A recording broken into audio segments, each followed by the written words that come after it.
তোমরা জানো সবাই বন্ধুরা যে কদিন প্রচুর বৃষ্টি হওয়ার কারণে প্রচুর মাছ বেরিয়ে গেছে, প্রত্যেকের মাছ বেরিয়ে গেছে। তো আমাদেরও ফিশারির মাছ অনেক বেরিয়ে গেছে।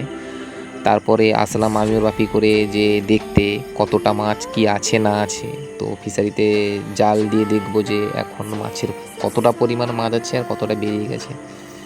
তো সেই পরিপ্রেক্ষিতে বাপি জালটা নিয়ে বেরিয়ে পড়েছে।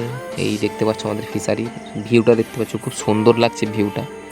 ক্যামেরাটা এত ধরো না, তারপরেও যতটা সম্ভব তোমাদের তুলে ধরার চেষ্টা করেছি। আর আমার বাপি খুব সুন্দর জাল ফিকতে পারে। তো দেখতে পাচ্ছ খুব সুন্দরভাবে জালটা ফিকলো, যাতে মাছ আসে। দেখা যাক কি হয়, যে কতটা পরিমাণে মাছ আছে ফিশারিতে আর কতটা বেরিয়ে গেছে। প্রচুর মাছ বেরিয়ে গেছে তোমরা জানো। আর আমাদের ফিশারির বাঁধ যেটা খুব উঁচু নয়, দেখতে পাচ্ছ দু তিনটে মাছ এসছে। কী কী মাছ এসছে দেখতে পাচ্ছ তোমরা, একটা তেলাপিয়া মাছ এসছে আর একটা সম্ভবত পোনা এসছে, যেটাকে মৃগেল বলে। তেলাপিয়াও মৃগেল দুটো এসছে। এবার আর বেশি মাছ আসেনি, মাছ অনেক ছিল বাট আসেনি। তারপরে আবার একটা ফিশারিতে আসলাম আমরা, আর একটা ফিশারিতে দেখতে যে এই ফিশারিতে কেমন মাছ আছে না আছে। এই ফিশারিতে জাল দিয়ে দেখবো যে মাছ কেমন আছে। দেখতে পাচ্ছ জল পুরো শান্ত হয়ে আছে, কারণ অন্যান্য সময় মাছে খাবার দিলে মাছ প্রচুর ঘাই মারে।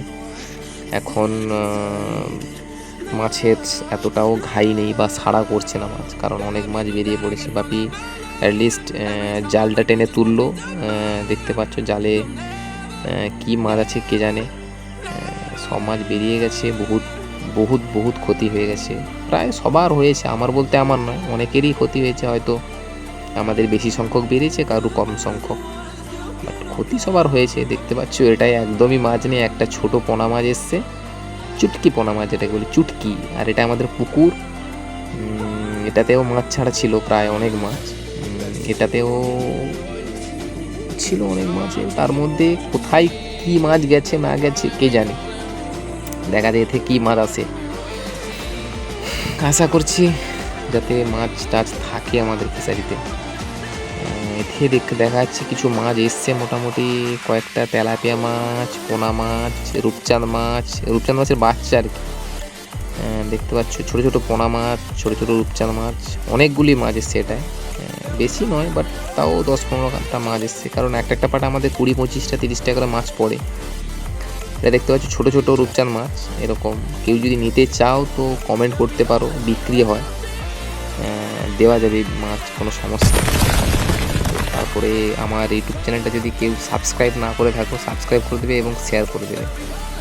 আর তোমাদের এই জায়গাটা তোমরা হয়তো চিনতে পারছো না, এই জায়গাটা তোমাদের গাছ লাগানোর ভিডিও যে আসে, গাছ লাগিয়েছিলাম তোমাদের নামে। দেখতে পাচ্ছ এই যে একটা গাছ, এই যে একটা গাছ মরে গেছে নাকি দেখতে এলাম তোমাদের নামে, যে গাছ লাগিয়েছিলাম। এই যে একটা গাছ, এই যে একটা গাছ, এই যে একটা গাছ, অনেকগুলো গাছ লাগিয়েছিলাম। তারপরে এদিকে দেখছো অন্য একটা জেঠুদের ধানের ক্ষেত আছে, সেটা পচে গেছে একদম, টোটাল নেই কিছু বলতে গেলে। আর আমাদের তো এই ফিশারির এই অবস্থা, জল টল চারিদিকে আছে, পাড়টা ডুবে গেছে, চারিদিকে নেট মারা আছে, তারপরেও কি করা যাবে, মাছ লাফিয়ে টাফিয়ে চলে যাচ্ছে, ডুবে চলে যাচ্ছে। আর এদিকে কচুরিপানা পুরো ভর্তি হয়ে গেছে।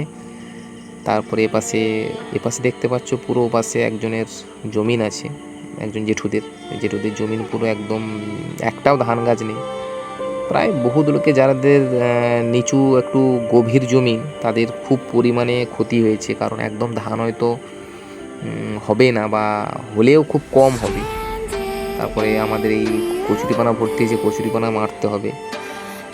আবারও আসলাম ওই জায়গাটা আবার জাল মারতে, দেখলাম যে কী মাছ আছে না আছে। তোমরা পারলে আমার ইউটিউব চ্যানেলটা সাবস্ক্রাইব আর ফেসবুকে দেখে পেলে ফলো ও শেয়ার করে দিও। Thank you.